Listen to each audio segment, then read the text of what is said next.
திருச்சியில் திருஷாவா திருமாவான்னு கேள்வி கேட்காதீங்க. ரைட், அது கேள்வியே தவறான கேள்வி. நிச்சயமாக அவர் ஒரு நல்ல முடிவை எடுப்பார்.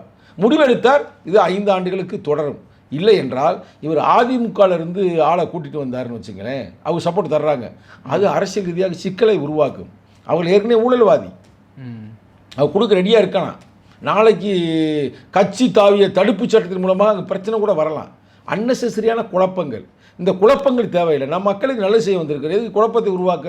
உங்களுக்கு ஆண்டவன் புண்ணியத்தில் 108 நல்ல நம்பர் கிடச்சிருக்கு. இங்கிட்ட எங்களுடைய 10-12 சீட்டு உங்களுக்கு ஆதரவாக இருக்குது, அமைச்சாச்சே. அடுத்த ஒரு சொல்யூஷன், இந்த சொல்யூஷன். நீங்கள் எங்கள் தலைவரை சந்தித்து அவரிடம் பேசி அவரை கன்வின்ஸ் பண்ணி, அவர் விரும்புகிறாரோ விரும்பவில்லையோ, நீங்கள் அவரை கன்வின்ஸ் பண்ணி கொடுத்தீங்கன்னா சிறப்பாக இருக்கும். அதே நேரத்தில் எனது பிறந்தநாள் கோரிக்கையாக நான் என்ன அவருக்கு வைக்கிறேன் என்றால், ஆணவ படுகொலை தடுப்பதற்கான சிறப்பு சட்டத்தை உடனே உருவாக்குங்கள்.